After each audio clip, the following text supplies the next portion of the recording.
So it's much easier for the secretary to get everything accurately done. Is there a nomination for secretary? Everybody's looking at the table. I nominate Brian. Yeah, Yeah, you saw that coming, didn't you? I did. Brian, will you accept that nomination? Sure. Great, okay, so we have a nomination. Are there any other nominations for the position of secretary? Hearing none, we have three positions covered, and lastly, is the treasurer position, which, by the way, doesn't get to hold any money and only issues checks or makes deposits through the Normal Heights CDC. the Normal Heights Community Development Corporation, because they're the registered nonprofit and have a bank account. Last I heard, we had approximately, $2,000, $2,085.99. says the ex-treasurer, which is the primary function, is to report at our meeting how much money we have. And then if we do have expenditures authorized, process them through the Normal Heights Community Development Corporation, right? Correct.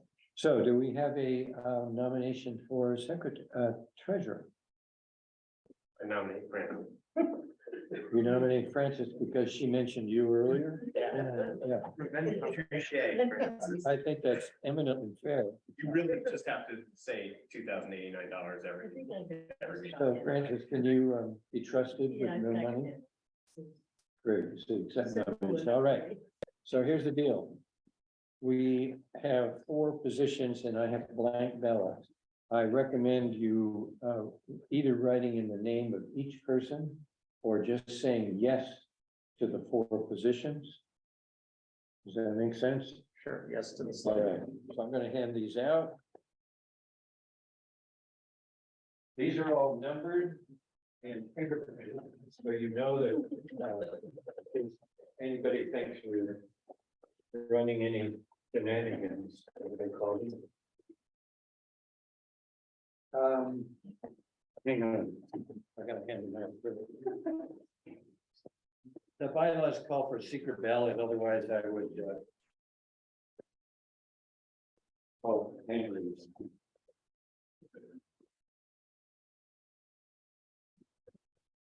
Did I get you the card and Captain? Sure. If you're not one of the.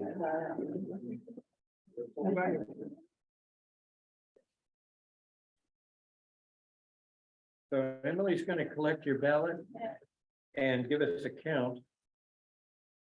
And in the meantime, let's see, we've already had the treasurer's report.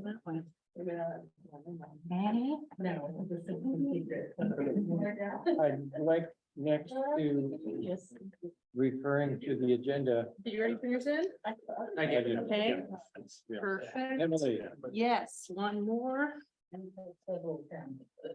All right. Next on the item that we can cover before the election is completed is approval of the previous meeting minutes provided by ex-secretary Vicky. I have a couple of copies out for people if you hadn't read them as provided. Are there any questions, concerns, or corrections offered to the minutes? I do not have any problem. You know, we probably should do with Rick Martin, do that. Well, he was invite me. I know, I've been officially taking him on. Yeah, the next one, yes. I'll let you take care of it. Yeah. If there are no corrections being offered or additions, could I have a motion to accept the minutes as provided? Also move. Alan moves and Kate, I don't know if we can let the husband approve the secretary's minute. I'm just another guy. I have to live with her, but. Okay, Alan and second by Taylor. Any discussion or questions? All in favor, say aye. Aye. Any opposed? Any abstaining? Emily could probably be an abstainer because you weren't here, right? Oh, yeah. Yeah. Okay, do you have a count for us? Yeah, well, big surprise, are all four accepted as written, as nominated. Excellent. Congratulations to the new folks on the board. And I'm going to turn the meeting over to Paul. You're just gonna bug out in the middle like that. Okay. That's it. I'll become your check officer. Pick this up where we are.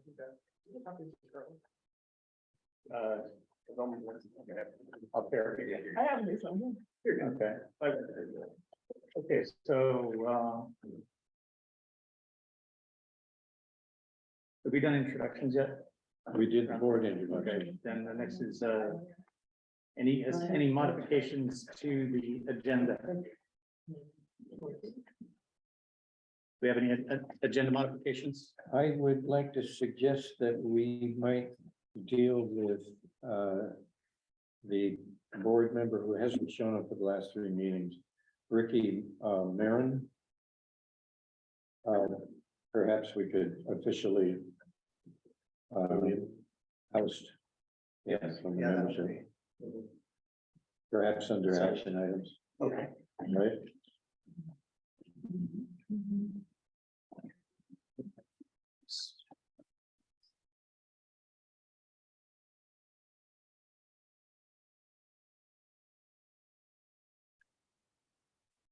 Next is the approval of the previous meeting minutes. Did that. Okay, and the treasurer's report, outgoing treasurer. All the money's still there, and Francis, if I get your email later, I'll send you all the stuff that Vicky gave me when I started. Okay, thank you. Now we open for non-agenda public comment regarding Normal Heights land use and related non-Normal Heights community issues. And that includes folks that are attending via Zoom. That's correct. We have any? I see a hand raised here. Gerald, please go ahead. Just got a question. Did the letter go out, Jim, to the mayor, council about the trees? No, I have not sent that. Okay, I plan to, I promise. do we have any council members, representatives in the room? Yes. We sent- Ben Mendoza is here. Okay. Cool. All right, we'll wait till they talk then. Thank you. You're welcome.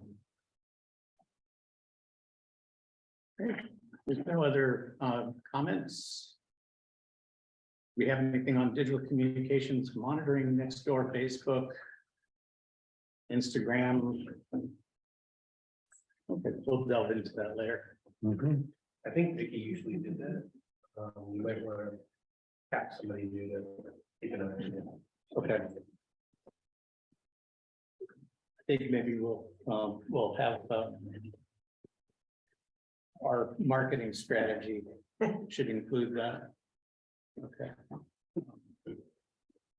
Next up is city, county, state government agency representatives. I don't think we have representation from Whitburn anymore, so I should just cross them off going forward. Yeah. Okay. And next up is Ben. Yes, everyone, Ben Mendoza. I'm the digital engagement manager for Council President Sean Ela Rivera in the 9th Council District. Excited to be here in person. So just 3 updates for you all. First one's kind of lengthy. This month, the Council Presidents, later this month, will be bringing forward tenant protections. And this is designed to protect tenants from being evicted if they are paying the rents on time and abiding by all of the terms of their lease. We understand that there may be concern around landlord property rights and their ability to continue to stay in business. And that's why our office has worked with both the Southern California Rental Housing Association and the California Apartment Association, as well as a group of homeowners, landlords, to make sure we kind of work through all of those unintended consequences and making sure we're addressing those concerns of landlords. an important statistic that we wanted to share is that some of the numbers from last year show that we placed nearly 12,000 unsheltered folks into housing, but nearly 15,000 fell into homelessness. So really, the TPO tenant protection ordinance is to help mitigate one factor in helping mitigate more folks falling into homelessness, and really trying to address a piece of that housing and homelessness crisis that we know is priority number one throughout all of San Diego. So we do have a fact sheet on our website on the tenant protection ordinance. I'm happy to share that with the new chair to distribute to all of the board. The short link website, if you want to look it up now, though, is sdd9.info/TPO. So that'll take you to our website on, it kind of lays out what is going to be within the ordinance. And again, that's slated for later this month to be heard at council. And that is something we did work on again with the rental associations. We worked together with tenants' right groups, as well as Mayor Gloria, to kind of bring that forward. So we definitely would love folks' input on that. And I'll be sure to flag it for you all once the language is officially available and you all can take a look at it. The second thing I was going to flag was a few residents had reached out about Mountain View Drive and the speeding racing that continually happens on Mountain View Drive. So city staff will be doing a speed study beginning next week. And those speed studies last about 90 days. And what those speed studies do is they really they evaluate how fast folks are going. And from that evaluation, determine whether there's any traffic calming that's needed on that street. We have seen some success from traffic studies. Most recent one being in Corridor just south of here. We got a flashing crosswalk installed. It took about 2 years, but it was still something that I know the community had been asking for quite a while. So that is something I'm hoping comes out of that study, is that we are able to secure some of those traffic calming so that folks aren't speeding along Mountain View Drive. Can I ask a technical question about that monitoring? Is the street monitored at various points? What is the sort of technical aspect of that? That is good. Yes, I believe it's specific points, but I can clarify kind of what, well, I'll double check on like the various points that they have. I'm not sure they even tell us what points they're monitoring. They don't want folks to I'm just curious. be extra slow around those points, Yeah. but I can double check on the process. Sure. Hi, Francis. Is it just Mountain View, or is that the only street? I also flagged Holly Boulevard as well. Okay. So I'm also checking on whether that will be included in the speed study. I know one of the intersections is going to be Holly and Mountain View Drive that they're looking at, but I'm not sure if they're going all down Holly all the way to Adams, but that's something I'm checking on. Could I just mention that 35th Street is a big problem as well? Yeah. There are no stop signs on 35th at all. It's a long straight street and people drive insanely fast. And I know other folks have also flagged the many potholes on Holly Boulevard and 35th. So also working with city staff to figure out why some of those get it dones are getting closed without the potholes actually getting filled. Because that road is especially horrendous. We recently had a traffic collision that resulted in a fatality on Adams Avenue. Has there been any thought of doing some traffic calming measures on that avenue as well? Yes, so right now, I know the council president is going to have a town hall specifically with the folks over in Kensington. Yeah, very tragic event that happened last week that was preventable. So I know they're working closely to kind of figure out what exactly, what kind of calming measures need to go in there so that doesn't happen ever again. Yeah. It's not just in the Kensington. Yeah. A year ago, we had a woman walking her dog who got hit by a car. It's resulting in fatality as well, so. The other area, yeah, that got flagged was immediately crossing the 805 bridge. Where Mountain View Drive intersects with that little strip there. So that's another area we're looking at as well. Are they gonna, do the calming thing at, East Mountain View Drive by Normal Heights Elementary School? I've not heard anything just yet, but I can see if that's, That's more like a parallel, because they don't wanna use Sloan, don't wanna go down Adams, so they go down our street. yeah, When you specifically say Mountain View Drive, I mean, Mountain View Drive goes all the way from the school, Yeah. all the way around. oh yeah, trust me, yeah, so I highlighted the entire thing, all that entire stretch. Which is why I want to kind of get clarification on what sections of that they're actually evaluating, because yeah, when I talked to the residents who outreach, they said the entire thing is just a speedway, basically. Thanks, Lauren. Yeah. So are traffic calming measures the only thing that's being considered, or is enforcement a possibility? That's always a possibility, and I have flagged that for Officer Jenny Hall as well, so she's aware of kind of what's happening in that realm. And we have requested additional officers, especially since the incident that happened the other week in Kensington. Yeah, that is something that can happen immediately. Yeah. One last thing, a few other neighbors reached out about an encampment at the end of 40th Street, the cul-de-sac, which is close to Elkhorn Boulevard. So the strategy that we typically go through in our office is first, we really get in touch with our homelessness strategies and solutions department to first offer services. And then once services are offered, and the folks either aren't willing to go into shelter or willing to accept resources, then we work with neighborhood policing. So yesterday, that encampment was abated. And something that got brought up this morning at the business association meeting was also the rec center here as well. So I'll also be following up on that to see what can be done. Definitely.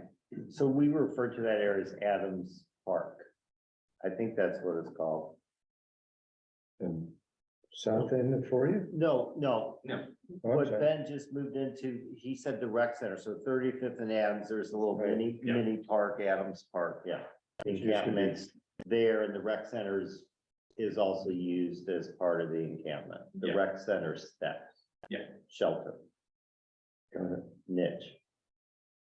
Okay, over at 40th and Orange, there's the bridge there. And there's a homeless encampment there, and the guy ties his tarp and everything to that bridge, the wall, you know, and fencing there, and he blocks that, where nobody can get through there. And so if anybody, it was a scooter or mobility, wheelchair or anything cannot get through that area. I can swing by and take a look. And then get it reported. Where is that again? It's at 40th and Orange. And there's the park there, and it's on this side of not the park, it's on the side of the bridge. Across the He freeway, blocks across the that. 15, Yeah. right? Is He that across blocks it all the time, they clear it up and they're back there. Terrell Park? Yeah. Yes, okay, yes, we know that spot well. We do have a list of hotspot areas in the district. Typically, it's around parks or canyons, especially another one that we typically see. So we are trying to work closely with HSSD, which is the Homeless Strategies and Solutions Department, to again, kind of go through that process of offering services and then also working with neighborhood Yeah, policing. at Ward Canyon, there's that Yeah. thing that closes off 40th Street there. There's a whole bunch of trash and homeless thing there too. Across from the older dog park. Yes. Is there an update as far as what's going on with the mock building that's in the corner of the park there? Well, I know that's the goal. At Wood Canyon Park. at Ward Canyon Park. Ben, you've not heard of the mock building, I take it. No, I did not. It's rather famous with this group, I'm pretty sure. But then, of course, it's got police caution flags all around it and It's, everything. it's the concrete structure that. Yeah. No. I had not heard, what the plan is. for That was- just yet. That was eminent domain by the city in the late eighties. Yeah. To make room for the gateway to the park. So we've been waiting for it to be demoed for 40 years, 30 years. 30 years. I thought the recreational board signed a lease to have some cell phone tower pieces put there. It temporarily, but it's not supposed to prolong the demo and didn't your committee, Yes. Nancy, talk about is the mock building in the next year or two? I heard, I don't know, there was supposed to be an $8 million put towards that park, and that was including the demolition of that building. is it? I have an update on that. Right. I was able to go to the community recreation group meeting last week, and according to the civil engineer who presented at the meeting, part of phase one of implementing the GDP for Ward Canyon Park is demolishing the mock building. And she said they haven't pulled the permits for it yet, but it's in the works and it could happen within months, or maybe a little bit longer, right? Maybe within months. We're gonna have to do some kind of Just commemoration, celebration or something. that day. I hope it is within months. I feel like that is, this government fast is within months. I was gonna say, does the city get to expedite their own permits, or are they subject to the same? as Sure. private development? Because the demo permits right now are 9 months, at least on the private side. But if city gets the cut, then sooner. I'm sure they are. Alan, congratulations for going to that meeting. We really need a liaison. Well, I was glad to go. Good. Glad you did too. My husband had knee replacement surgery. That's why I couldn't be there at that meeting. And I know they are recruiting new members. They're really hoping to get their board full so that a lot of those, a lot of the plans for the park updates can run through there. So really trying to do some member recruitment, hoping to work with the board leadership to kind of do some marketing around that. So we can get more folks on that board. Yes.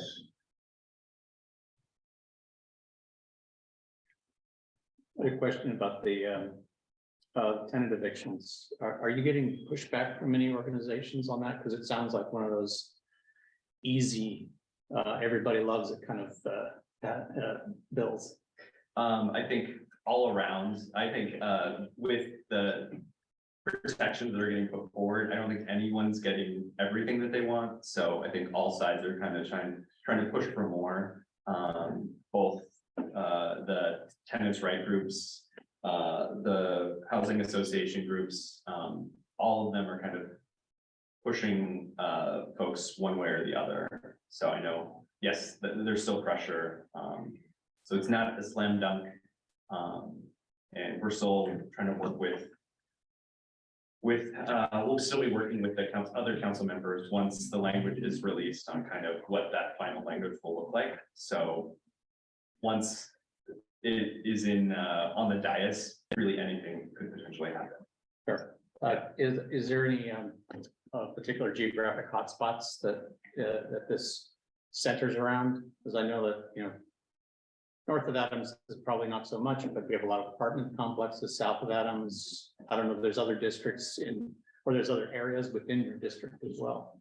Yeah, I think City Heights is a big one. Southeast San Diego's another one. Parts of other parts of District 3 as well. And I don't have the specific statistics on the study, but that's something I can get you all. Evictions rose by quite a percentage over the last 3 years. I'm not sure if the study goes as far as indicating kind of what parts of the city those evictions happened in, but it has increased quite a bit since pandemic. Is there a particular root cause that stands out? I don't know off the top of my head. Okay. Is there any move by the city to help rent protections to keep these rent rates from increasing too much?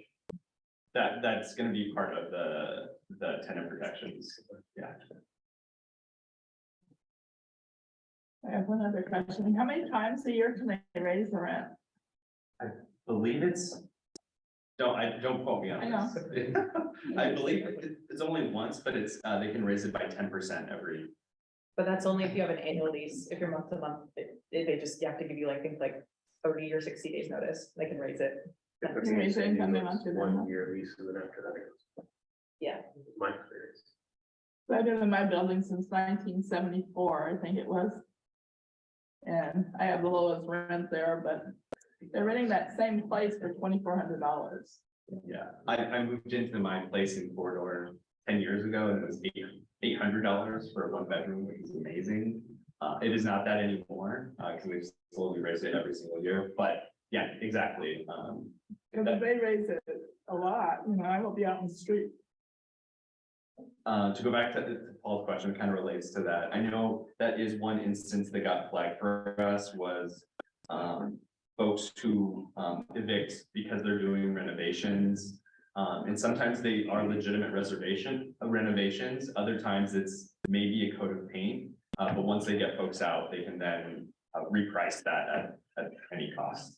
Because with my place where I am, I put new tile in, new carpet. Had my friend of mine paint my apartment inside and they raised my rent $100. Yeah. And if folks have more policy questions, also happy, I don't know if I can answer all of them, but I'm happy to also get those to our policy lead who's working directly on the ordinance as well. I also have business cards too, if anyone needs one. I'll take one. I can never tell if you're serious, Paul. Oh, definitely. I had part of your contact information in my address book, so I'll take the rest. Yeah. Anything else? No, that's it. All right, well, thank you. Hey, Paul, got a question. Yes, A couple questions for Ben, if you don't mind. Ben, I was just trying to get an update on where the land development code updates at. That's what I know. Land, I'm sorry, did I interrupt by coughing? Would Gerald, you asked when's the land development code update gonna be due? Yeah, what's the status of it? I thought it was. it's been passed by the city council, but it still needs a mayor's signature as far as we know. Yeah, I'm not sure if the mayor signed it just yet. I think that's the final step. We're not sure what his timeline is for signing some of those things. Is there a like a limitation where if it's not signed, it just goes away or is automatically passed? I don't know the intricacies of that. Okay. I'm not sure. But I know Yeah, I've been talking to folks. Quick who- question. I mean, the planning department is saying that it's going into effect in May. Yeah. But not without a signature of the mayor. Well, that's the question. Did he sign it? So if you can find out, that'd be great. If we just know where it's at. The other one, I was curious, did you hear back from the city arborist about their success rate in replacing trees with homeowners? It was kind of a non-answer, but I can Okay. continue asking. Okay, I think we're gonna go down that path. Hopefully Jim sends that letter out, or it's gonna be maybe Paul's responsibility now. We'll see. Last question is, we put the request for council one-on-ones. Do you know when that's gonna be coming back out, if we're gonna get that or not? You guys are gonna meet the council member. Yeah, yes, so we have that monthly. You're talking when residents meet with the council member? Yes, that 15-minute one-on-one, yeah. Yep, so that is happening. The next one is scheduled for Friday, April 28th. And kind of how those get scheduled, you would reach out to your community representative, which in this case would be me, kind of what your preferred meeting time is.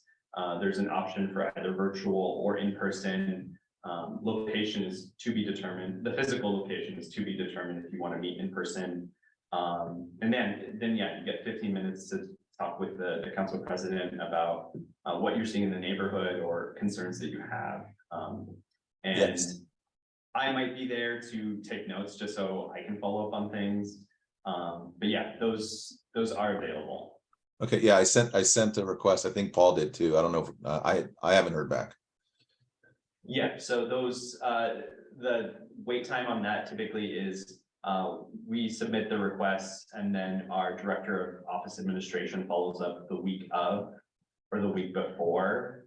So if it is for April, it will most likely be the second to last week of April that you'll hear, or the week of. Got it. Okay, thank you very much. Appreciate it. Yeah, good to know. Okay, any other questions, comments? Okay, then next up is County Supervisor Fletcher. Is Cameron. Yeah.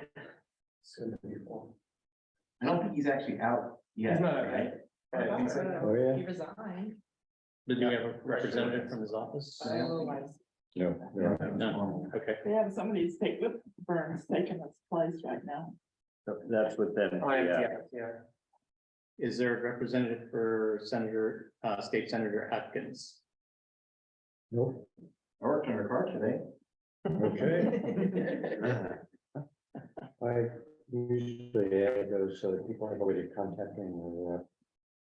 Okay, and then I see Chris. Chris is online, representing Assembly Member Ward. Yes, thank you. Hopefully you can hear me all right. I apologize. I wasn't able to be there in person. First off, thanks for your work as Chair, Jim, and congrats on your new position, Paul. Good evening, Normal Heights. My name is Christopher Griss. I'm a field representative for Assembly Member Ward. Just wanted to share a couple of updates from our office. First off, as you may know, new district lines took effect in December. So the new 78th Assembly District looks a little bit different. We no longer have communities like downtown or actually anything west of the 5 freeway, but we gained some communities like Golden Hill and College area, and we still have Normal Heights. Our district office also changed physical addresses. We're no longer downtown. We're in our new office on 2700 Adams Avenue, which is actually down the street from where the meeting is taking place. But I had, again, another meeting, so I wasn't able to be there in person. I'll try to make it to the next one. I'm also happy to announce that Assembly Member Ward was appointed as Speaker Pro Tem of the California State Assembly and chosen to serve as Vice Chair of the California Legislative LGBTQ+ Caucus. Also, for the 2022 legislative year, he had 11 bills signed into law, which brought a total of 18 bills being signed into law in his first legislative session. Currently, our office, our Assembly Member Ward has introduced his legislative package for this year, and so bills are making their way through the committee process. I wanted to highlight a couple of the Assembly members' bills for this year. First off is AB2, which is the solar recycling program. It aims to establish a statewide solar panel end-of-life program to address solar panel recycling. As some of you may know, solar panels usually only last like 20 to 30 years. That's their useful life. And California being an early adopter back in the early 2000s, we're seeing a lot of panels come to their end of life. We're hoping that this bill will make it so solar panels don't end up in landfills and we can use whatever we can recycle. So again, that's AB2. We also have AB 223, which is the Transgender Youth Privacy Act. And this requires any petition for a change of gender or sex identifier filed by a minor to be automatically sealed to protect their privacy. We've heard many instances of people being outed because these records are public. And so this would prevent online discovery of documents leading to outing and harassment. Again, this is for minors. And then AB 361, which is bicycle lane cameras, which establishes a pilot program to implement bicycle lane cameras in select cities to improve public safety by enforcing bike lane protection laws. Again, that's AB 361. I also wanted to highlight the California Mortgage Relief Program. It's a program, a really wonderful program by the state of California that helps homeowners who fell behind on mortgage payments or property taxes. On February of this year, they reset their delinquency date and have also expanded the parameters, so more people are eligible for funding. We actually hosted a webinar on March, and it can be viewed on our website for more information. But pretty much homeowners that are eligible can receive up to $80,000 in assistance, which does not have to be paid back. It's a grant. Only about 30% of those funds out of this $1 billion funding has been used up. So we want people to apply because the money is there. And that is it. Our office is here to assist. If you have any state-related issues or questions, feel free to reach out. I'll send my contact info in the chat, or stop by our office on 2700 Adams. Again, we're down the street. Thank you. Thanks. I do have a question for you. Yes. For AB 223, I assume you're working closely with Grady Children's Hospital. So we are working with a couple. I'm not entirely sure if Ready Children's Hospital. This doesn't change any of the procedures, by the way, for filing a change of gender or sex identifier. It's just for the filing when the name is changed with the county. So it's if that makes sense. So we're not changing any laws on like So it's more like a name change registration correct.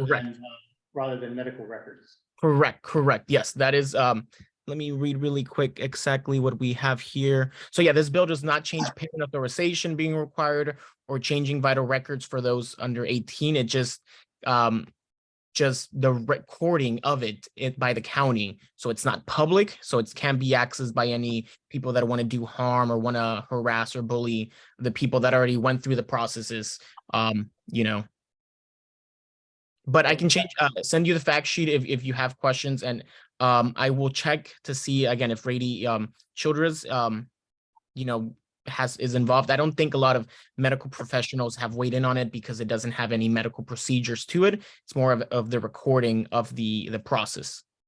Okay, I'll email you outside of this meeting because it's kind of has to deal with my employment and some things that don't actually relate to this meeting. Sounds good. I'll be in touch.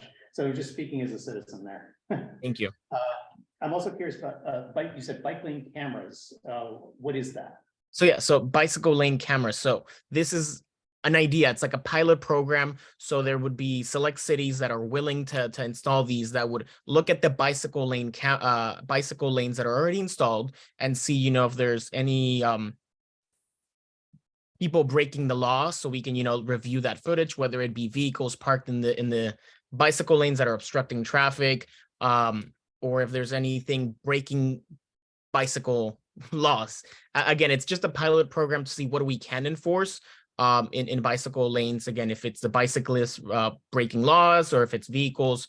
Again, this is just kind of like a pilot program on how we can improve public safety. Okay. Chris, what law number was that? This AB 361. Thank you. I've got a clarification for you, I hope. I haven't read the bill on the bike lane videos, but are you aware that the separated bikeways, they're sometimes called class 4, or some people call them protected bikeways, are not bike lanes? So if your ordinance is to cover those separated and the unseparated bike lanes, it might need to be written differently. Okay. And is it going to monitor the speed and behavior of people using the bike lane, or just use it for illegal parking? So again, we're looking at both angles, whether it's by vehicles or whether it's by bicyclists that are breaking laws. It's kind of hard because, it's hard to track bicyclists, there's no license plate attached or anything to it. But, if there's maybe an accident or something, we can, we have that information. Again, this is all still in the still going through committees. So I will look at what you mentioned, the language about the bike lane and, the difference between bike lane and protected bike lanes, to make sure that we have it in our language. Great. I'm not sure if you know about the traffic camera, street light cameras in San Diego. Mhm. but I'm sure Chris Ward does because he was counsel when those went in. But that's, they, as far as I know, they are inactive right now, but they are capable of monitoring bike lanes, bike traffic and vehicular traffic. Somewhat aware. I know that there was it was on hold for a bit because of pandemic / privacy issues, and I think it's being revisited by the city. But I think these are just focusing on bicycle lanes, and bicycle safety, where they're I think the city ones, can be accessed by SDPD, not just, yeah, I think they are different. I'm pretty confident that they're different. This is more for improving the public safety of, in bike lanes. Are you sure it's AB 361? Because that's the Brown Act one about teleconferencing continuing. Yes, You might have to look at proposed, because there's like an old, there's like Here. last year's AB 361, Okay. yeah. Yeah, correct. AB 361 in the 2023 legislature. Cool, thank you. Is there any other questions, comments for Chris? And Chris, do you have anything else? That is all. Thank you for your time. Well, thank you. Thank you. Thank you.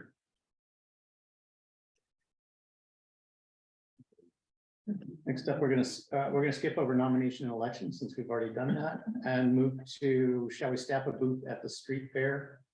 I believe we're looking at doing that. We've been granted a booth. I believe it's in front of Humphrey's Appliance, so it'll be easy to point to where the butterfly mural is and other points of interest, and it's also shady. So It's just one day, 2 days. 2 days, 29th and 30th. Okay. No, it's 24th, 23rd and 24th this year. It would have been 31st and 1st, which we didn't do. I'm looking at the wrong month, that's why. Wrong year. Is there anything on our list, Scott? For street fair? Yeah, for sure, for street fair. I think we should go unplugged. Unplugged, we definitely are using your lot. We have a food court and a stage there. I was gonna talk to you about that. I'm on a need to know basis. Surprise. It's an ongoing approval, so. So we're staffing a booth. We need volunteers and a sign-up sheet. So do we have anyone that would be willing to coordinate that? I'm happy to volunteer to work it. I Okay, don't want to coordinate it though. I think it's kind of getting people to fill in their name in a spreadsheet or something. I'll work on coordinating that. Yeah, okay, great, thank you. And I'll donate your 2 chairs that I still have. Even there. Get more than one, it's a good one. Or, yeah, not that. Okay, next is the grant opportunity update. It's appearing that the adding funds to the Ward Canyon Community Garden is probably not a good idea because it's already being funded by Caltrans. Sorry, and that would mean that they're not really, they'd be matching their own funds, basically. So I've started to write the write-up for community garden along East Mountain View where it connects with Cherokee. There's a sort of a void that was created when they put in 2 sidewalks that split that area. That's one that I'm putting together along with Tyler and sorry, it's Taylor, right? Taylor, thank you. So the other idea was trees sort of in that same area. We're missing a lot of trees. That's a pretty low hanging fruit. I looked at the list of projects that were in the phase 1 of this grant, and there was a ton of beautification projects, these monument markers and so on. So there's quite a list of comparable projects. I think the only question is if Caltrans thinks that we're not needy enough.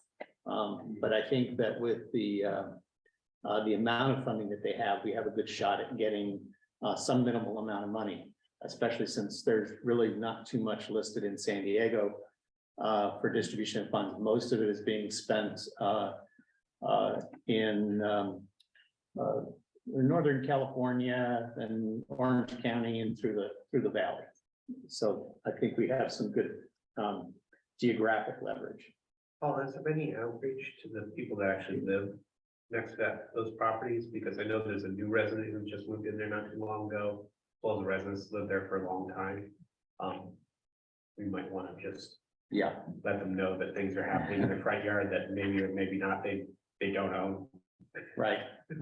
I think the next step is I want to put together a Zoom call where we can all discuss what projects we want to focus on and what the next steps are. I think the application form is actually not too difficult. There's some additional attachments that they require, and they did record the how-to meeting, so we'll refer to that as well. Okay. I'm thinking since the 28th is the deadline, I'll probably schedule that call later this week.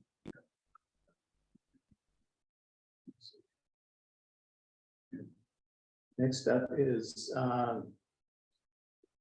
review and discuss the teleconferencing capabilities and requirements. Jim, you have the owl. Yeah, I brought it up. I purchased this device in front of us called an owl, and it seems to work successfully for people to participate who aren't here. The new rules under the Brown Act for participation is that the board members all have to be here anyway. So we could do without the teleconferencing completely, or we could continue to offer this so that Gerald and Chris could call in. So really, I guess I'm asking for a discussion. We're still trying this out. Do you think it still works? Is it worthwhile the effort? And if so, somebody needs to pay me for the owl, which cost approximately $1,000. Be 2,000 by the end of the night. Price going up. Get 2,000 to spend.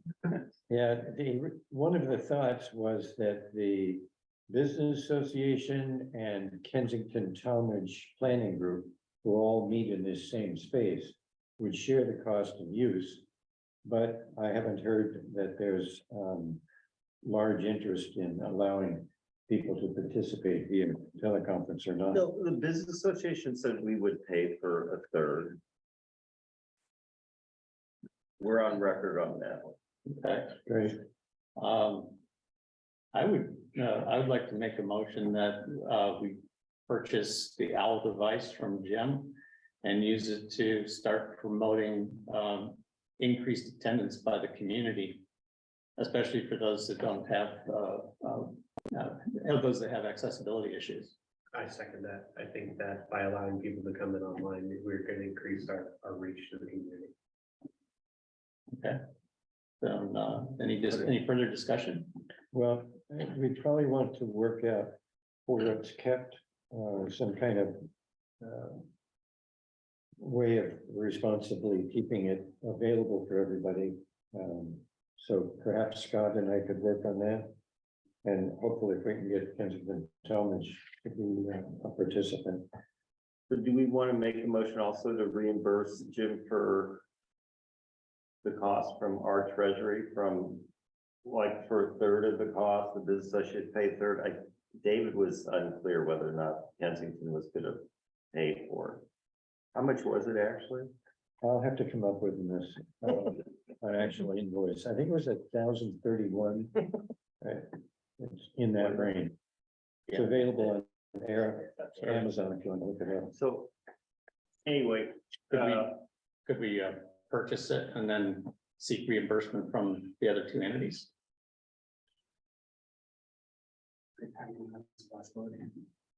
Oh, you mean this, the planning group purchases? Yeah, Yeah, I would motion that. because that'll make Jim whole. Yes, right. So the motion was that we purchased it, right? Yes. Yeah. I mean, we could count our share right now if you wanted to. You would purchase 2/3 and we purchase 1/3. I don't have the exact number for you. so- Yeah, but still, we could, in concept, we could do that. Yeah. And then you would, yeah. Okay, then 2/3, 1/3 split. I'll write a check from the business association for 1/3 to you and then from the CDC for 2/3 to you. So Good. part of the motion is that you shame the folks from the Kentown group to pay their third off. Yeah. Shame, Online. Shame. shame. So who's gonna talk to Kensington and solicit a contribution? Is that David over there? Yeah, David Modi, right? David Murray? well, I need to come up with an actual invoice, so you actually know the amount. Yeah. And then, I can contact David with that amount. Yeah. And talk to him about 1/3. And And then shame. maybe we get a three-way going about where it gets stored and who can have access to it. Yeah, I mean, we can definitely store it in the office. The trick with technology is being able to properly use it between multiple people and figuring that out. The storage is no problem. Sure. I think we can make a laminated one sheet. The setup seemed to be fairly simple. Somebody needs to bring a laptop. Well, yeah. I just want to point out from our past experience, we installed a speaker system up, in the tiles, and there's a fancy cabinet over here. It was done with planning group money, I think. And then there's a key to that cabinet. Who has that key? There were 2 keys. There's the mic. So just in that little exercise, we have a system that we still can get to work, but I mean, it just kind of left in limbo. The people that were really into it all graduate off the planning group. And so anyway, that's just the issue we have to deal with, just so we can maintain the equipment. Okay. Yeah. We take a vote? Yep. All in favor? Wait, what's the actual vote for? Yeah, I think we have 2 motions. Sure. The motion is to purchase the OWL device from Jim. 2/3 of the funding would come from us, 1/3 from AABA. And the device would be stored in the office here. Mhm. Okay. The purchase up to 2/3 of the cost. Okay, so all in favor, by raise of hand. Aye. Looks like unanimous. I'm abstaining because I'm involved in the purchase, so You're not on the board anymore, dude. not voting.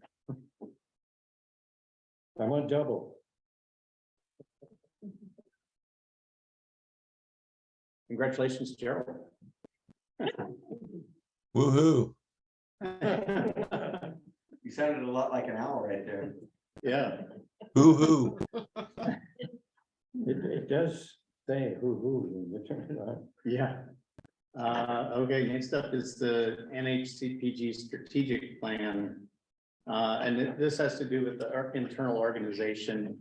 The city is requiring us to have a DEI, I'm not sure if they're targets or goals. We also want to make sure that we know who our civic interfaces are, especially with the change in Fletcher's office.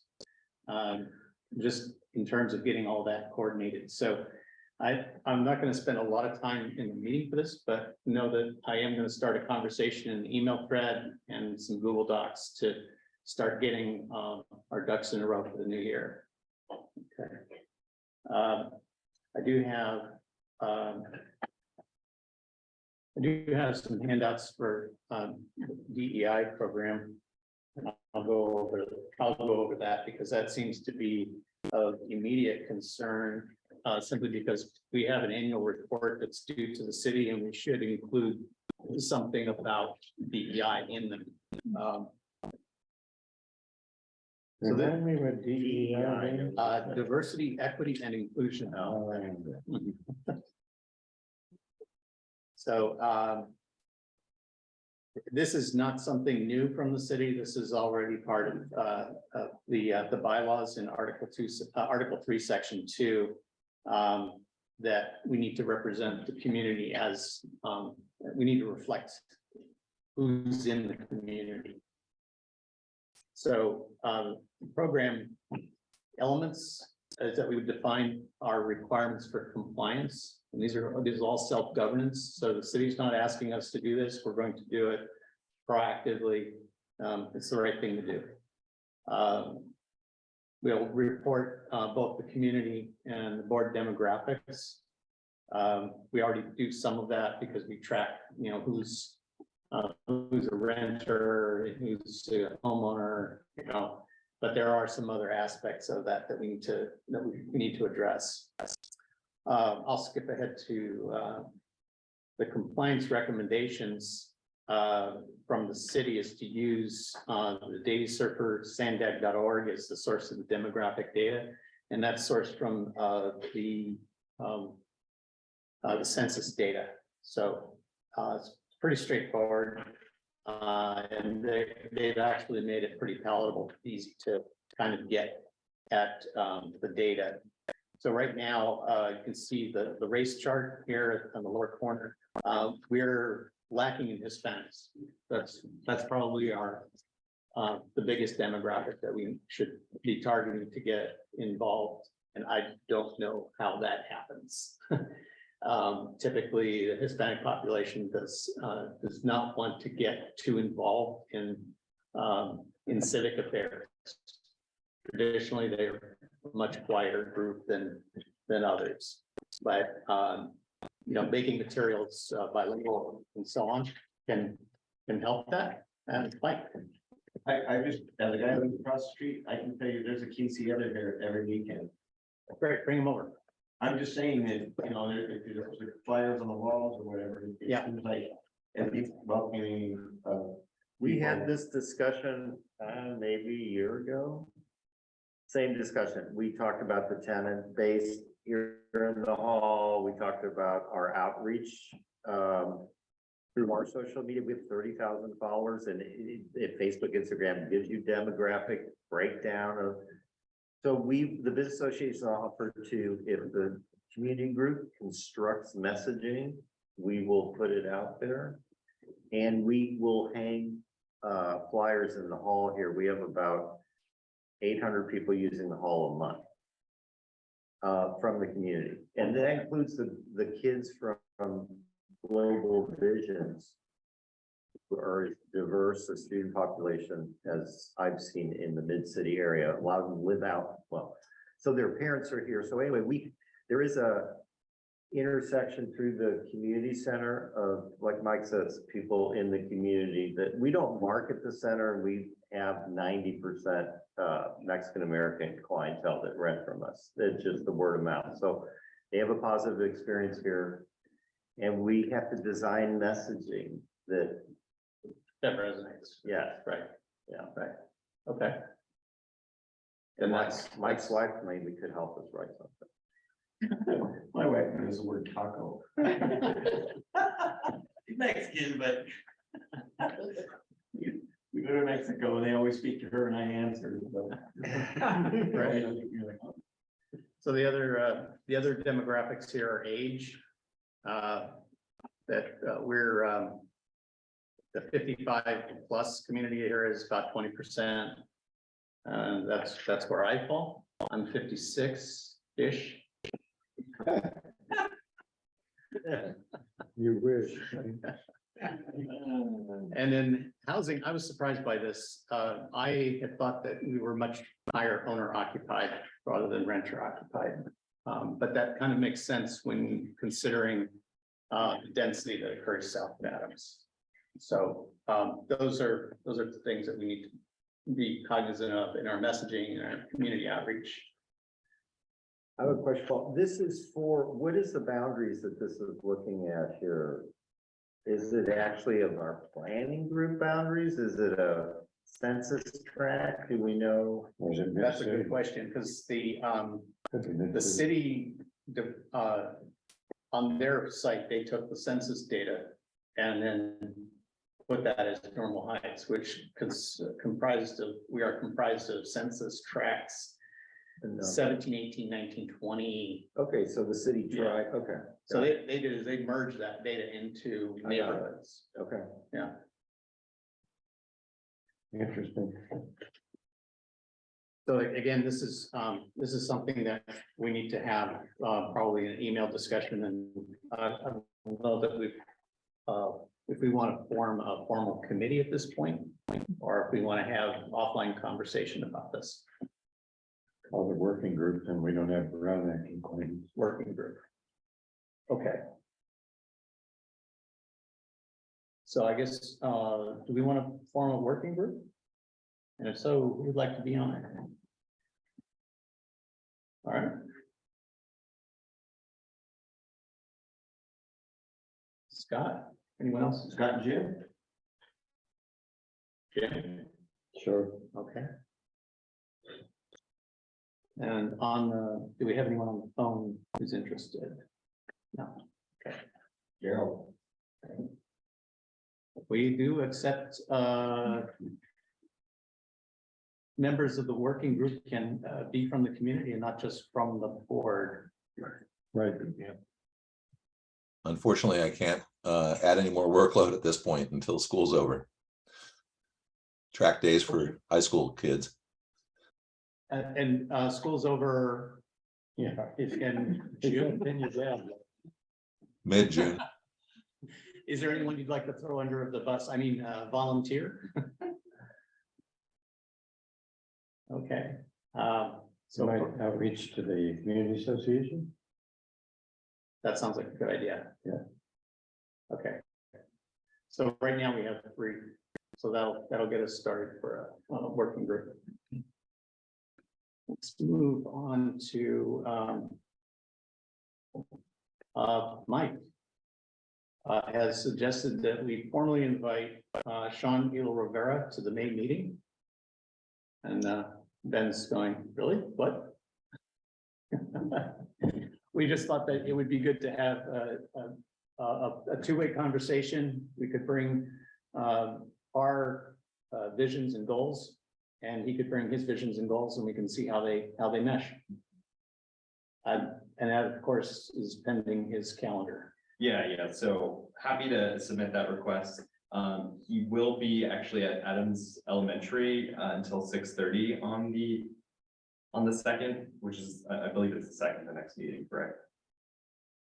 I believe. Yeah. The first Tuesday, whatever. Yes, so he'll be at Adams Elementary, but I can check in with our scheduler to see if he could come right after that. It's an easy walk. Yeah. Yeah. Yeah, so happy to submit that request. Great. That could be interesting if we met as a group there and walked with him past the Cherokee sites over here as part of the board meeting. Of course, it'd be difficult to have the remote component. With a long cord.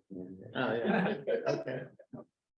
Okay, so we'll pencil him in for, I guess, how long would he be there at the Adams? He'll be there from 5:30 to 6:30, and then he has, Oh, that's perfect.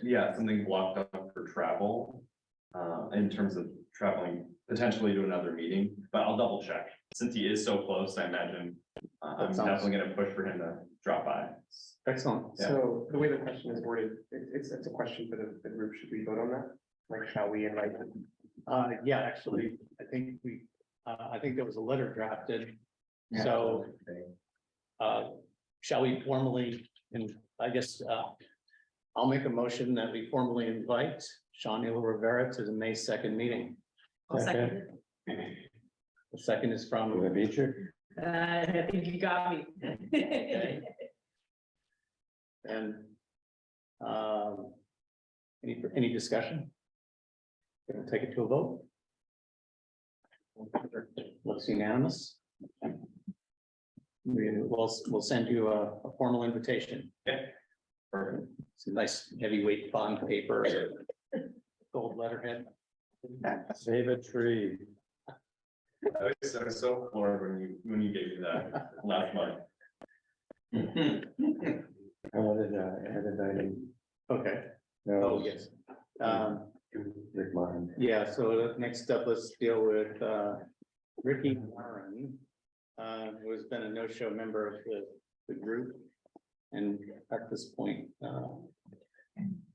My count is that we have 12 members counting Rick. If I'm success, our minimum is 12. So with the dropping, which I think we should do, of Ricky Marin, who's been missed at least 3 meetings and hasn't been able to respond to my correspondence. We'll be at 11 and we need to find other members to meet our minimum 12, maximum 15. But we should keep that in mind. So my motion is that we, based on the secretary and my records, that we drop Ricky Marin from the membership. Second that. You said go to vote. Who is the second? Taylor. okay, then take it to a vote. All in favor? That looks unanimous. Yep. Okay. I actually want to back up here just a little bit to the strategic plan. No, Gary Weber, did you bring the strat plan? No, I didn't. I forgot. Okay, that's fine. I just wanted to say that Gary has worked on strategic plans with planning groups before. And so when we get to this point, I'd like to leverage him for his knowledge and expertise in planning for when we put together our plans for the strat plan that we're doing between the planning groups for the mid-city. We're hoping to get some, get in front of what the city has planned for us and present it to them. And then maybe get some teeth behind it by engaging the community. Fair enough? The issue is everything has always been thought of and planned. It's just somebody has to work with the city to actually do. Great, thank you. Reports and updates, chair report. Community Planners Committee. I didn't attend the last meeting. I was out of town. They had their first in-person meeting at the Balboa.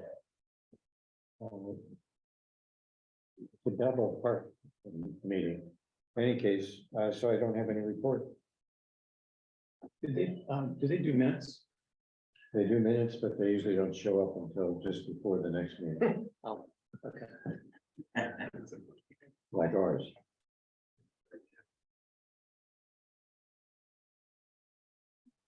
Okay, next up is a community group updates, Adams Avenue Business Association. Adams Avenue Business Association. We have Adams Avenue Unplugged coming up on April 29th from noon till it goes late. Some of the bars go till closing time. We have 60 performances booked, 60 plus this year. Dave Alvin is our headliner that's paying for playing for a paid ticket in the church. And we have a community beer garden in the church, and we sell this amazing deal. You get 3 beers and a cocktail and a plate of Ponzi's Mexican food for $24. You can That is great. you can sit in the beer garden all day long and slowly consume your beverage, and it's right next to the main stage, which has all the best performers, I might say, kind of our headline and everything. Anyway, so that's what we're gearing up for. Taste of Adams is 2 months after that, 3 months after that, and it goes on and on and on and on the clock. 3 beers and a cocktail? We have, yes, we have, we have these I canned, can't handle that. All day. we have these canned cocktails left over from the street fair, a sponsor, their tequila spritzers. They're called branch water, but it's sparkling water and tequila. We gotta get rid of them. Because I have 40 cases in the office, so we're just trying to get rid of them. Anyway, it's a good event. This business association loses money on Unplugged. It's our only event we lose money on, but just to keep the music culture going. That pretty much wraps it up. Thank you. Next up is El Cajon Boulevard Business Improvement Association. Gary? I have no relationship with them, but I follow what's going on because it's a wasteland down there. And they are doing a lot to facilitate development. That is their goal. They want buildings and they want to create a destination down there, and that includes multiple planning groups. They are trying to reach out to all of those groups, but there's more groups than there are of them. And so I would just encourage you to get together with the chair, with the director of that organization at some point, and see how you might work together to facilitate the kind of development that we appreciate around here. And Gary, are you talking about development opportunities in the Normal Heights section of El Cajon Boulevard? Or are you talking about? They are they're the facade face of the community. The north side is Normal Heights, the south side is the corner, so they change their name. The north side is Kensington and the south side is Sarah Holton and all of that. Because there's lots of projects on the west side of your district down towards Park Boulevard, and for at least as you travel further east, less projects. That is, the irony is they're almost overrun down there because these projects are fulfilling what everyone wants is inner city development, but they are in a strange position of impacting the community in a negative way. Nobody is appreciative of these kind of things, and some of these community leaders are. So there is every reason to brainstorm with these people, and they are involved with what is going on with Lafayette and some of those other things. So they have, no one can understand quite what is going on in the 805 the Fairmont thing. It's a complicated situation. But they are sponsoring development tours, builders, and planners, and economists, and trying to facilitate this conversation to a point where something starts to happen. You could take the DeMillies building, for example, and move it 4 blocks down. Everybody would think it would be a great thing. But this stuff isn't getting done. Because they don't have time to talk to you and you don't have time to talk to them, and this keeps. Do you know who the chair is? What's that? You know who the chair of the association is? And John O'Connor is the, John O'Connor. and Judy Thomas is the director of these days.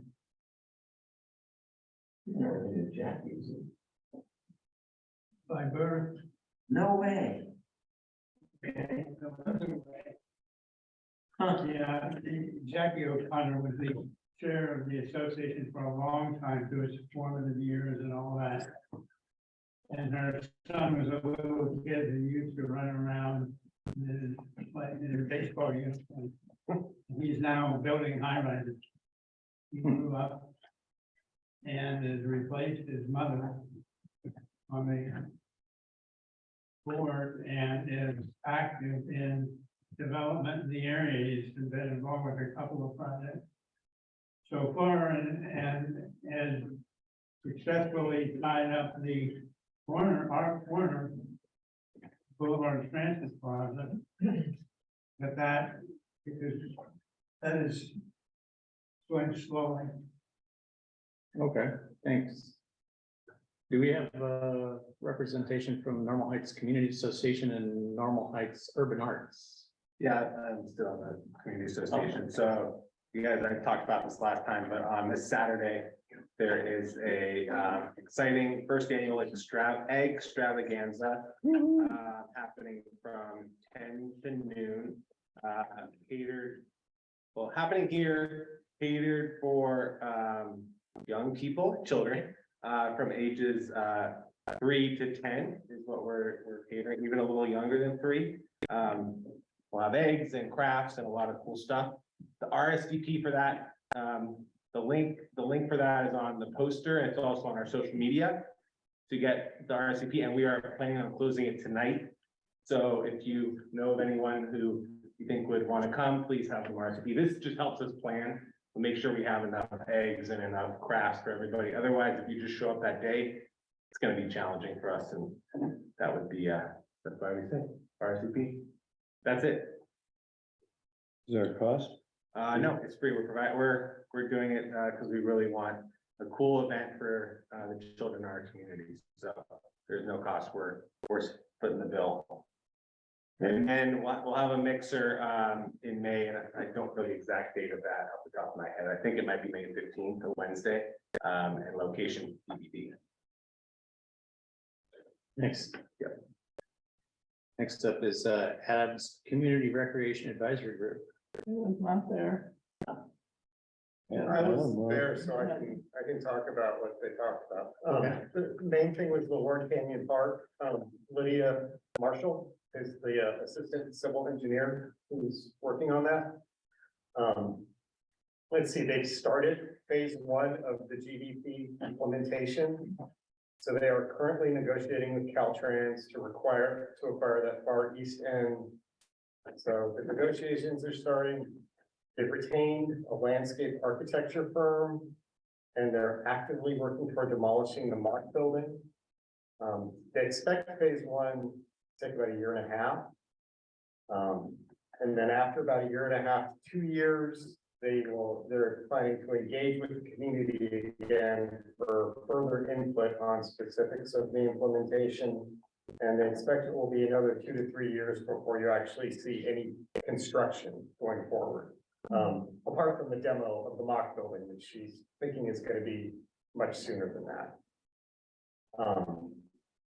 They don't plan to redo the GDP. It is an approved GDP, but they do expect there to be some changes if the folks who go with the landscape architecture firm finds reasons to think for things to not, if it's not going to work the way it's laid out, they might have to change some things around.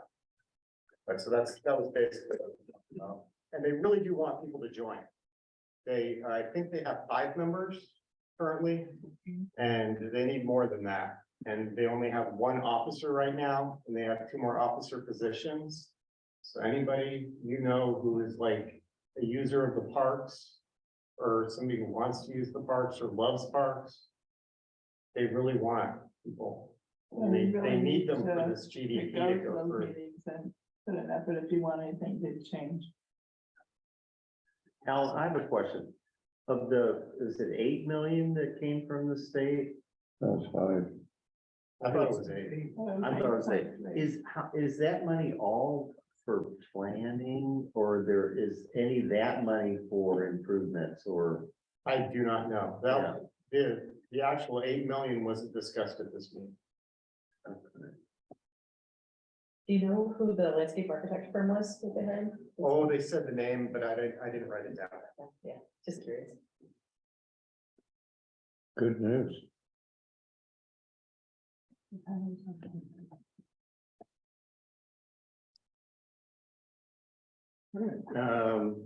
Normal Heights History Project. No one's here. Okay. And Normal Heights for Smart Growth. That's you. Gerald, do you have anything you wanted to say on that? Gerald. Okay. I don't have anything to say. No. Oh, okay, so, yeah, normal heights for smart growth is, we're starting to get put our fingers in a lot of pies. We're looking at, land use like trees, tree cover. We're missing a lot of trees on the, throughout the area. And also looking at, the development that's going on. So, we talked to the 2911 folks, like to get them to this meeting, just to present what they have. And of course, there's the Mars project is ongoing.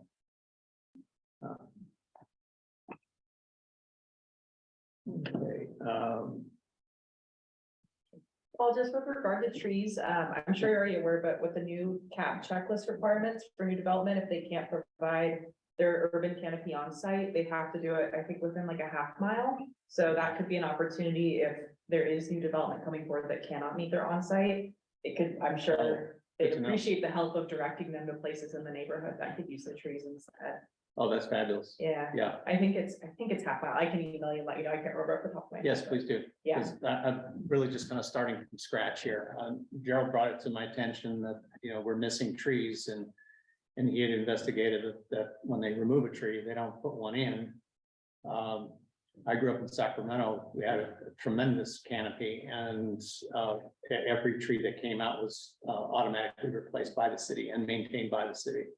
So Yeah. this feels a little unusual to me. No, definitely. We need them. Yeah. Hey, I wasn't at the last meeting, but I watched it on Zoom afterwards and I watched the discussion about the trees and there was. And I'm assuming you're talking mostly about the residential areas, because I heard Adams Avenue mentioned.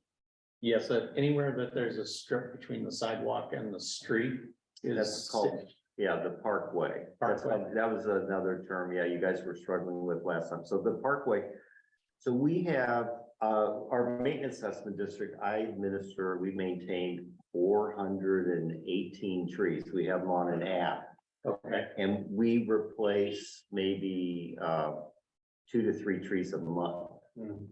So if you look down, I know Adams doesn't, we have right now two empty planting areas out of 2.5 miles. So Adams, I happen to think Adams is the most tree lined commercial street in the whole city, if you really. And we put a great deal of, for years, decades, emphasis on tree cover because they get knocked into by cars and you won't believe it. We're replacing 60 diseased pear trees in Kensington. We're still waiting for the city arborist to sign off on our replanting permit. But I know that in a long time ago, the Business Association worked with the Community Association. We planted trees in the neighborhood here. 15-gallon trees, but I think we planted like 400 trees. This was in the 90s. So the city does not plant trees. You're not going to get them to start planting trees. They offload that to nonprofits like Urban Core. There used to be People for Trees. There's a number of organizations. The city does not plant trees. I heard you guys ask, wondering why they don't really maintain trees either. They only in the last 6 years have they started to trim the palm tree citywide every other year. And that was brought about because there was a tree toppled and killed someone in Mission Hills. They don't trim deciduous trees at all. The city has no tree maintenance program. They say that's the private citizens' responsibility. And when they have tree programs, it's always nonprofits that are working under contract with the city of plant trees like Urban. And there's maintenance districts. Do you know who the nonprofits that they work with? Maybe we could reach out to them directly. The main nonprofit they plant with right now is Urban Core, and they plant small trees, 5 gallons and 15-gallon trees. Like on Adams, we have to plant at least 24-inch box or they won't survive. And the problem with, I would say, because I've been in the tree business for a long time in the city, the main problem with viability of the trees plan under the city's program is that no one maintains and waters them, and most of those trees die. I hate to say it.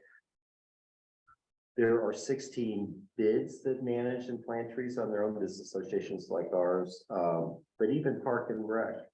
Now, the city plants trees within parks, but not in medians anywhere in the city. They do not do that. They have a contractor do that or someone else. They just don't have a department does it.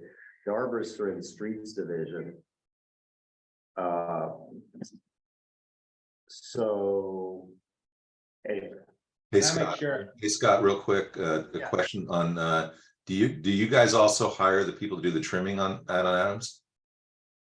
I'm actually out there trimming trees myself every other Monday, the ones that we can reach, but otherwise, yes, we hire, West Coast Arbors is our contractor right now on Adams, and happens to be the city's biggest, trimming palm tree contractor right now. Did you, I don't want to badmouth or say anything bad. Were you the one that trimmed the trees by, Rite Aid?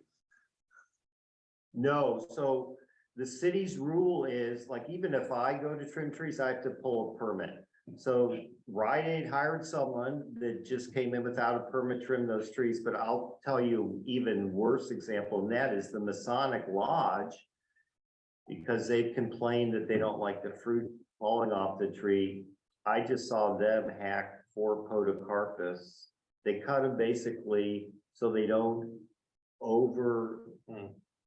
they don't cover the sidewalk. It's like they cut the tree in half. So the limbs hanging over the street, but there's no limbs towards their building. And that was, again, not done with the permit. The city's permit rules for tree trimming, so you can't remove more than, I think, 15% of the canopy at any one time.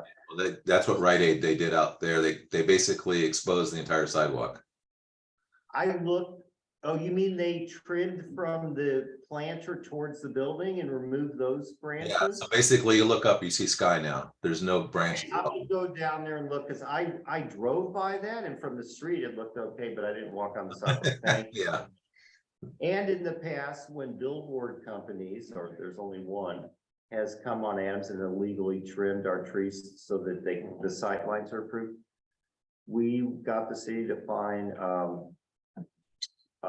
what's the name of the Clear building? Channel. Clear Channel, $2,000 per tree, $8,000 a few years ago, because they came in top 4 of our trees so that you could see the billboard. So anyway, the city doesn't, Where's the money from the fine go? that money came back to us. And we use, because we are way over budget on planting trees. Our assessments were set in the late 80s, early 90s, haven't gone up at all since then. So, and we can only provide services along the commercial corridor and the side streets up to some side streets. And we have trees on the side streets too, on Holly. All the streets between Iowa and 35th, we have trees south of Adams to the alley, 100 feet on all those streets too. But yeah, I have an app, and I'd love to show this off at some point in time, but we have all of our trees mapped. Named, yes, they're named by the address. They're 40. Yeah, so. And those are the trees that are under your purview. Yes, that we wrote grants and planted these trees starting in the late 80s. And we're under contract to maintain them. So when they get hit by cars or disease or something, we replant them. And so you'll see on Adams right now about 20 trees with tree stakes in them. So they're all planted in the last couple of years. It's Okay. just the constant thing. Then maybe the Caltrans grants for the trees should coordinate that with you.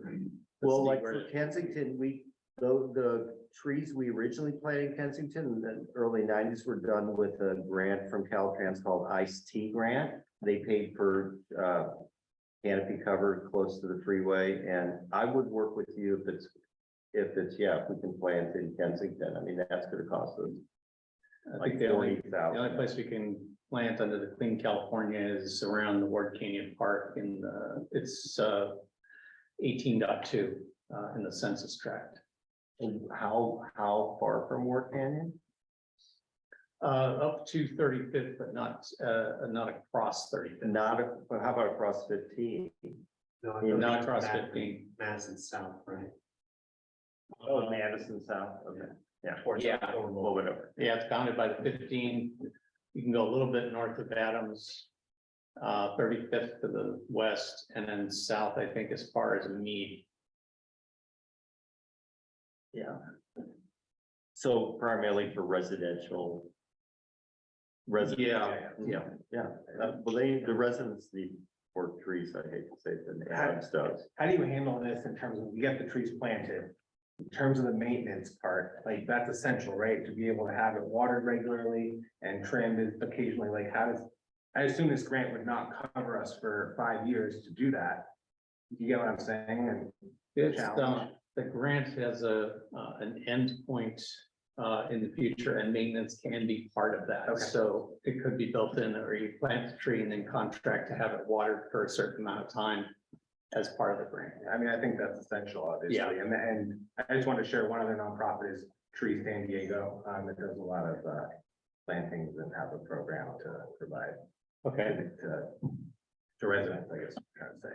I just want to make, I mean, you see stuff, it's like planted and then, you know, it just doesn't work out, and that's just so discouraging, you know, Yeah. and yeah, but it's great to hear they'll extend it beyond just a 2-year term, or, you know, and allow maintenance. They will.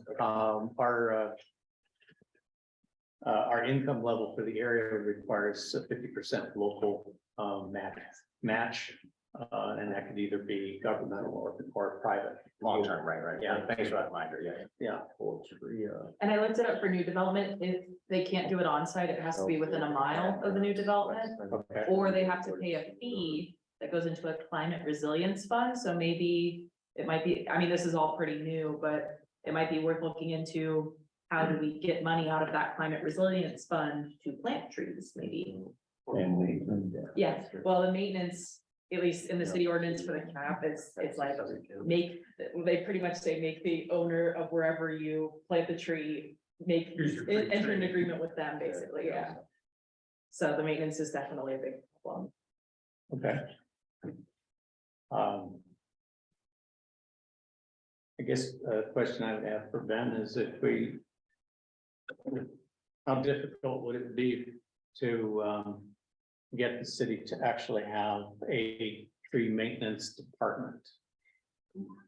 That's great. I think right now we're struggling with just, I think basic hiring. There's quite a few vacancies throughout all of our city departments. So I don't necessarily think it's a lack of wanting that. I think it's a matter of getting folks to fill those positions. So my concern would be that money would be allocated to something like that, but then there aren't any folks who are actually hired to do that work. Is there a way of putting forward a bill like you would have for a California proposition? Like you get signatures and you put it up for a vote? You mean for the city to do something? Yeah, for the city to actually institute a tree maintenance program to plant and maintain trees and ensure they're watered, because right now it seems like trees are planted and they die, and that's kind of waste. Yeah. And it just creates more landfill, It actually. certainly dovetails with climate action goals, and because who's doing the work of planting the 1,000 trees we need? You know. Well, who's I guess the bigger question is that the city can't hire, just contract it out. Probably be cheaper. Are there any known contractors that are being used for that? So I know typically there is the issue we've run into is when we do contract out, a lot of the unions that currently represent the city employees don't like that we're contracting out. But I know, at least for the streetlight maintenance, the mayor has worked with the labor unions so that we can contract out specifically for addressing streetlight outages. So potentially there could be something done around tree maintenance potentially. But you do contract, the city contracts out with, you know, West Coast Arborists and Aztec tree maintenance, I mean. So I don't think there's tree people in the city union representing tree care people that, I mean, it seems like that's how the city's been doing business for years, is they contract out any tree service.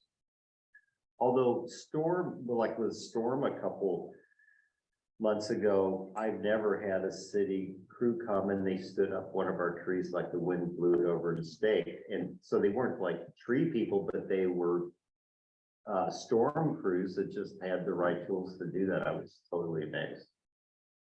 Yeah, in front of twigs.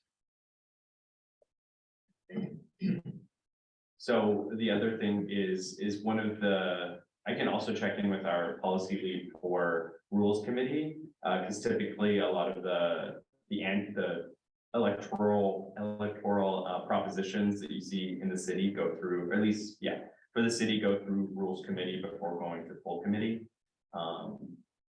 I'm not totally clear on what that process looks like, but I can always ask how that process gets started. Residents groups can put forward their own propositions. I've never put one together, but happy to connect with the folks with that. It's a learning opportunity. Yes. So it sounds to me like there's a lot of interest in greening Normal Heights and the city in general. Do we want to put together a working group on this? Yeah, I'd be interested in. Okay.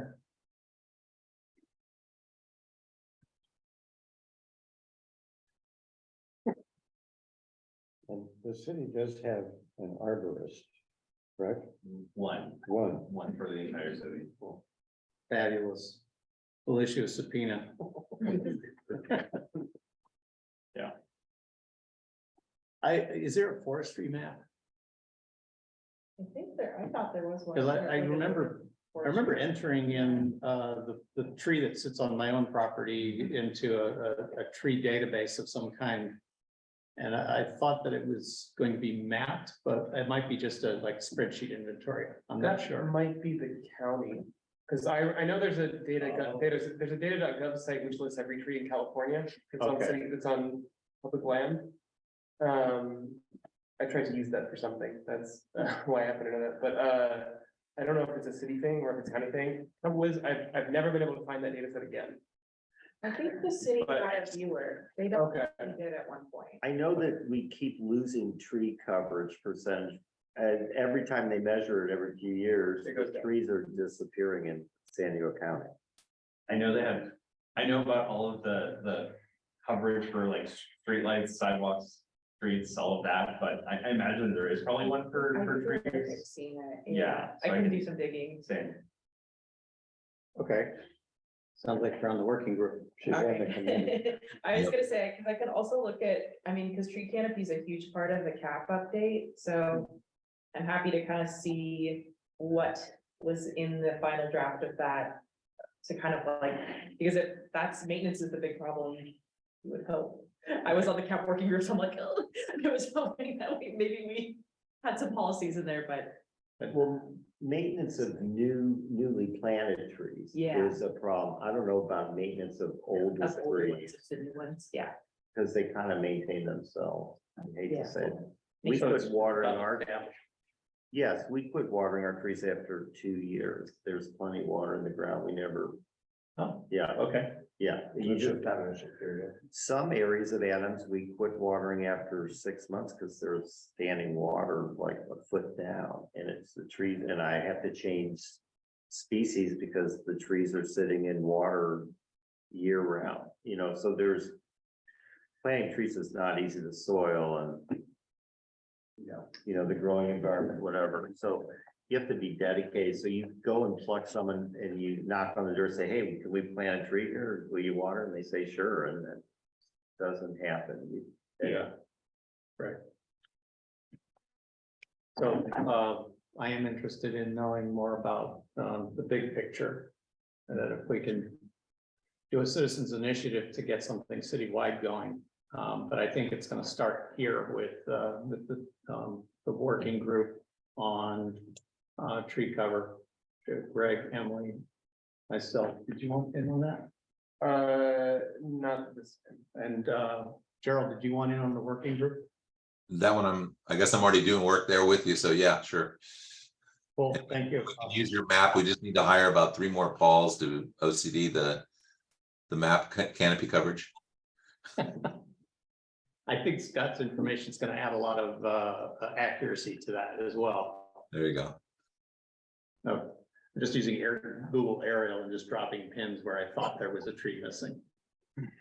Yeah, so Paul, I guess the one thing I'd say to start with is to get that letter over to the mayor and the council. Okay. Sounds good.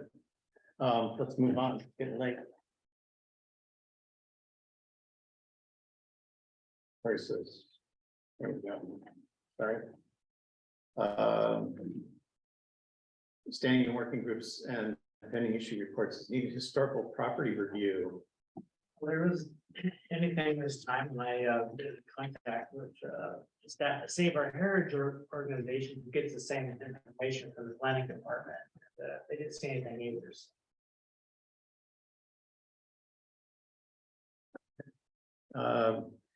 Parks and trail development, I think we've covered. Is there anything else that you want to cover on that? Okay, moving on. Utility undergrounding. Yeah. Francis, did you give, I know, because we got an email from the city in February, but I wasn't at the March meeting, so I don't know if you. No, I haven't. Gotcha. We need to. Yeah. And talk.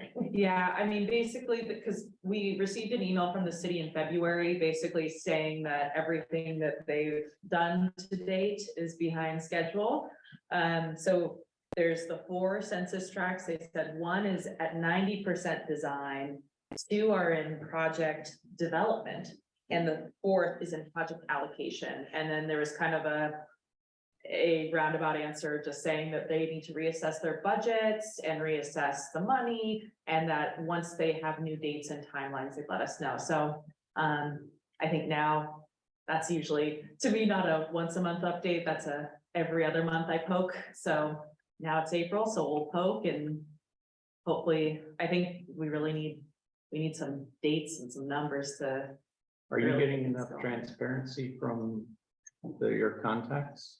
I mean, I think they're giving us all they can, but it's just, I think the coordination between the city and SCG&E, it's challenging when, I understand design and construction builds take longer than anticipated, but it seems like these dates just kind of keep getting pushed back. And now that they're saying, oh, wait, we need to look at the budget, that's kind of concerning, because does that mean the previously allocated money isn't going to cover it anymore? What does that mean for schedule? So it's just a little bit of a black hole, but well, I'm a professional poke city staffer, so we'll keep doing that, and hopefully Francis and I we could link up with Scott, and I know we had a little group going that we had some great initial ideas. I think once we just need the timeline, that's the critical piece.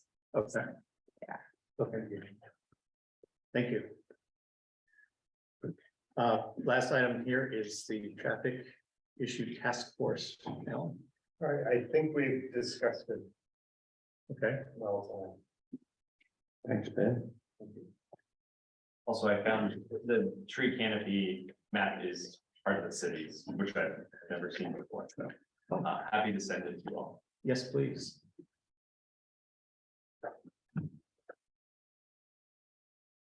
Do we have a motion to adjourn? Move to adjourn.